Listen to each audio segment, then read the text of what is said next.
నుదుట పైన ట్యానింగ్ ఉన్నప్పుడు ఎన్నో రకాలైన క్రీమ్స్ వాడినాక కూడా, లేజర్స్ చేయించుకున్నాక కూడా, పీల్స్ చేయించుకున్నాక కూడా తగ్గట్లేదు అనంటే ఎందుకు థెరపీస్ సరిగ్గా పని చేయట్లేదు? అసలు కారణాలు ఇంకేమైనా ఉన్నాయా? లేకపోతే ఇతరత్ర ప్రాబ్లమ్స్ ఉన్నాయా? వీటన్నిటిని మనం సరిగ్గా డయాగ్నోస్ చేసుకొని సరిగ్గా ట్రీట్మెంట్ అనేది చేసుకోవాలి. అసలుకి నలుపు ఎందుకొస్తుంది? ఏ విధంగా మనకి ట్రీట్మెంట్‌కి మొండిగా మారుతుంది అనే దాని గురించని ఇవాళ తెలుసుకుందాం. నేను మీ doctor Raj Kireet, Celestee skin laser and hair clinic, Jubilee Hills, LB Nagar, Kokapet మరియు సన్ సిటీలో chief and founder, senior dermatologist and hair transplant సర్జన్‌గా ప్రాక్టీస్ చేస్తున్నానండి.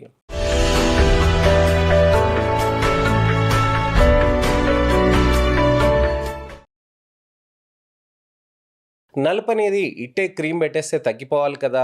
మనకి నలుపనేది సింపుల్‌గా సన్ స్క్రీన్ పెట్టుకుంటే ఆగిపోవాలి కదా! అని చాలామంది ఆలోచిస్తూ ఉంటారు. కానీ నలుపనేది లోపల చర్మంలోంచి వచ్చేస్తూ ఉంటుందనమాట. అసలు ఏం జరుగుతుంది? ఎందుకు ఈ నలుపు వస్తుంది? మనకి చర్మంలో 2 పొరలుంటాయండి. పైన పొరని ఎపిడర్మిస్ అంటామండి. కింద పొరని డర్మిస్ అని అంటాం. ఎపిడర్మిస్‌లో మనకి చర్మ కణాలనేటివి అరేంజ్ చేసి ఉంటాయి. చర్మ కణాలలో మనకి నలుపనేది ఇచ్చే కణం, దాని పేరు మెలనోసైట్ అని ఉంటుందన్నమాట. ఆ మెలనోసైట్ అనేది మనకి మెలనిన్ అనే పదార్థాన్ని ప్రొడక్షన్ చేస్తుంది. ఈ మెలనిన్ అనే పదార్థం మనకి ప్రొడక్షన్ అయినప్పుడు చర్మ కణాలు దాన్ని అబ్జర్బ్ చేసేసుకుంటాయి. అది అబ్జర్బ్ చేసుకునేది మెలనిన్‌ని మెలనోజోమ్స్ లాగా మార్చేసుకుంటుంది.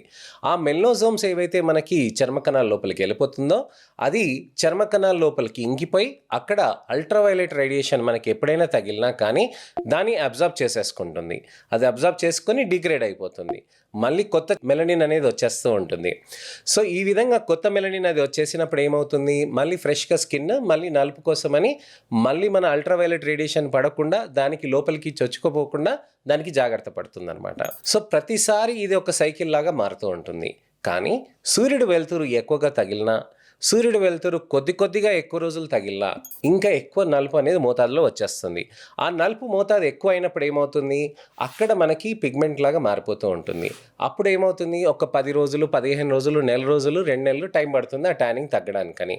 సో మీరు ఎప్పుడైనా బీచ్కి వెళ్ళి వచ్చారనుకోండి, అక్కడ ట్యానింగ్ అనేది ఉండిపోతుంది అనమాట. సో మనకి ట్యానింగ్ అనేది 2-3 నెలలు ఉందనుకోండి, పర్లేదు. కానీ కంటిన్యూస్గా మనకి సన్ ఎక్స్పోజర్ అయిందనుకోండి, నేను అదే చెప్పాను కదండి, సన్లైట్ ఎక్స్పోజర్ లేక సన్ ఎక్స్పోజర్ అంటే ఎండకైనా సూర్యుడు వెలుతురైనా కంటిన్యూస్గా తగులుతూ ఉంటే, కొద్దిగా మోతాదులో అయినా కానీ కంటిన్యూస్గా తగులుతూ ఉంటే అది మనకి ట్యానింగ్గా అయిపోతూ ఉంటుంది. కానీ ట్యానింగ్ రిపీటెడ్గా అయిపోతుంది అనుకోండి, చర్మంలో ఉన్న నలుపు కణం మెలనోసైట్ ఏం చేస్తుందనంటే, ఇదంతా కాదు, నేను ప్రతిసారి ర్యాపిడ్గా యాక్టివేట్ చేయాల్సి వస్తుంది, ఇలా కాకుండా నేను రాత్రిపూటనే నేను మొత్తం అంతా ప్రొడక్షన్ చేసి రేపటికి రెడీ చేసి పెట్టేస్తాను అని అంటుంది.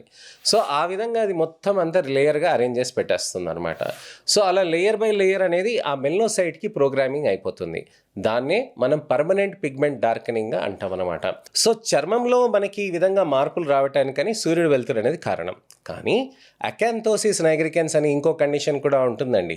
మెడ దగ్గర, చంకల్లో, గజ్జల్లో, అలానే నుదుట పైన కూడా, మెడ ముంగట భాగంలో కూడా మనకి అకాంతోసిస్ నైగ్రికెన్స్ అనేవి వచ్చే ఛాన్స్ ఉంటాయి. సెబోరిక్ మెలనోసిస్ అని అంటాం. ముక్కు పైన భాగం, అలానే ఈ భాగంలో, అలానే ఇక్కడ ఈ భాగంలో, నుదుట పైన ఈ భాగంలో కూడా వచ్చే ఛాన్సెస్ ఉంటాయి. మెలాస్మా అని అంటాం అనమాట. మెలాస్మా అంటే మంగుమచ్చలు. మంగుమచ్చలు అందరికీ ఏమనుకుంటారంటే ఇక్కడ భాగమే ఉంటుంది కదా అని అనుకుంటారు. మెలాస్మా అనేది క్రేనియోఫేషియల్ వెరైటీ ఆఫ్ మెలాస్మా అని ఉంటుందన్నమాట. అది ఈ భాగం నుంచి ఈ భాగం వరకు ఉండే ఛాన్సెస్ ఉంటాయి. అలానే ఈ భాగం నుంచి ఈ భాగం మ్యాండిబులర్ మెలాస్మా అని అంటాం అనమాట. లైకెన్ ప్లానస్ పిగ్మెంటోసస్ అని అంటాం. అంటే అదంతా ఒక బ్లూయిష్ బ్లాక్ కలర్లోకి మారిపోతూ ఉంటుందన్నమాట. అలానే ఇంకొకటి pigmented cosmetic dermatosis, irritant contact dermatosis అంటే మనకి జండు బామ్ పెట్టుకుంటాం చూడండి, జండు బామ్ తోటి కూడా నలుపుగా మారిపోయే ఛాన్సెస్ ఉంటాయి. జండు బామ్ అనే కాదు, విక్స్ వేపరప్ కానీ, మెంథాల్ ప్లస్ కానీ, ఏ బ్రాండ్స్ అయినా కానివ్వండి, నుదుట పైన పెట్టుకున్నప్పుడు అలా రంగులు మారే ఛాన్సెస్ ఉంటాయి. పసుపుతోటి కూడా మారే ఛాన్సెస్ ఉంటాయి, గంధంతో మారే ఛాన్సెస్ ఉంటాయి, హెయిర్ డై తోటి ఎక్కువగా ఛాన్సెస్ ఉంటాయి అన్నమాట. సో హెయిర్ డై తోటి పిగ్మెంటేషన్ వస్తుందని అంటే ఖచ్చితంగా హెయిర్ డై అనేది మీరు చాలా జాగ్రత్త పడాల్సిన అవసరం. సో నలుపు అనేది కేవలం ట్యానింగ్ తోటే సంబంధం కాదండి. అనేక రకమైన పిగ్మెంటేషన్ ప్రాబ్లమ్స్ ఉంటాయన్నమాట. వాటినన్నిటిని డయాగ్నోస్ చేయాలనంటే మేము చూస్తేనే కదా తెలిసేది. అది ఏ విధంగా ప్రాబ్లం ఉంది, ఏ విధంగా ఉంటుంది అని చెప్పేసి. సో ఈ పిగ్మెంటేషన్ ప్రాబ్లమ్స్ని సరిగ్గా డయాగ్నోస్ చేసి లేజర్స్ తోటి, పీల్స్ తోటి, అలానే సన్ స్క్రీన్స్ తోటి, మాయిశ్చరైజింగ్ క్రీమ్స్, సీరమ్స్ తోటి మనకి మంచిగా ప్రొటెక్షన్ అనేది తెచ్చుకుంటూ రిజల్ట్స్ అనేటివి తీసుకురావచ్చండి.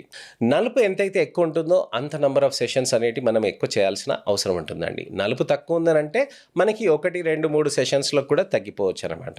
మనకి నలుపు ఏ విధంగా వచ్చిందనే దాన్ని బట్టి కూడా నంబర్ ఆఫ్ సెషన్స్ అనేటివి డిసైడ్ అవుతుంటుంది. అలానే రెస్పాన్స్ డోస్ అనేది కూడా మనం స్టడీ చేసుకోవాల్సిన అవసరం ఉంటుంది. సో లేజర్స్లో ఎటువంటి లేజర్ అనేది సేఫ్, ఏ విధంగా ఉంటాయి? పీకో లేజర్స్ అనేటివి కొత్త రకం న్యూ జనరేషన్ థెరపీస్ అనమాట. మా దగ్గర ఇవి రీసెంట్గా లాంచ్ చేసాం. చాలా మంచి రిజల్ట్స్ అనేటివి వస్తున్నాయి. పర్సిస్టెంట్గా చేయించుకుంటున్న వాళ్ళకి మంచి రిజల్ట్స్ అనేటివి వస్తూ ఉంటాయి. సన్ స్క్రీన్స్ అనేది చేయడంతో కూడా మంచి బెనిఫిట్స్ అనేటివి కూడా అవుతున్నాయి అన్నమాట. సో మనకి పిగ్మెంటేషన్ అనేది వచ్చిన దానికి మనకి మామూలుగా ఉన్నదానికి తేడా అనేది ఇప్పుడు తెలిసిందండి. మీకు ఇంకేమైనా సందేహాలు కానీ, అపోహలు కానీ, ప్రశ్నలు ఉంటే కనుక తప్పకుండా కామెంట్ సెక్షన్లో పెట్టండి. దానికి నేను టెక్స్ట్ రిప్లై కానీ, వీడియో రిప్లై కానీ నేను చేస్తాను. నెక్స్ట్ వీడియోస్లో నేను మీకు పీకో లేజర్స్ అంటే ఏంటి, ఏ విధంగా ట్యానింగ్కి, పిగ్మెంటేషన్కి హెల్ప్ అవుతుంది అనే దాని గురించి అని నేను మీకు వివరిస్తానండి. నా ఛానల్ని సబ్స్క్రైబ్ చేసుకొని నోటిఫికేషన్ బటన్ నొక్కండి.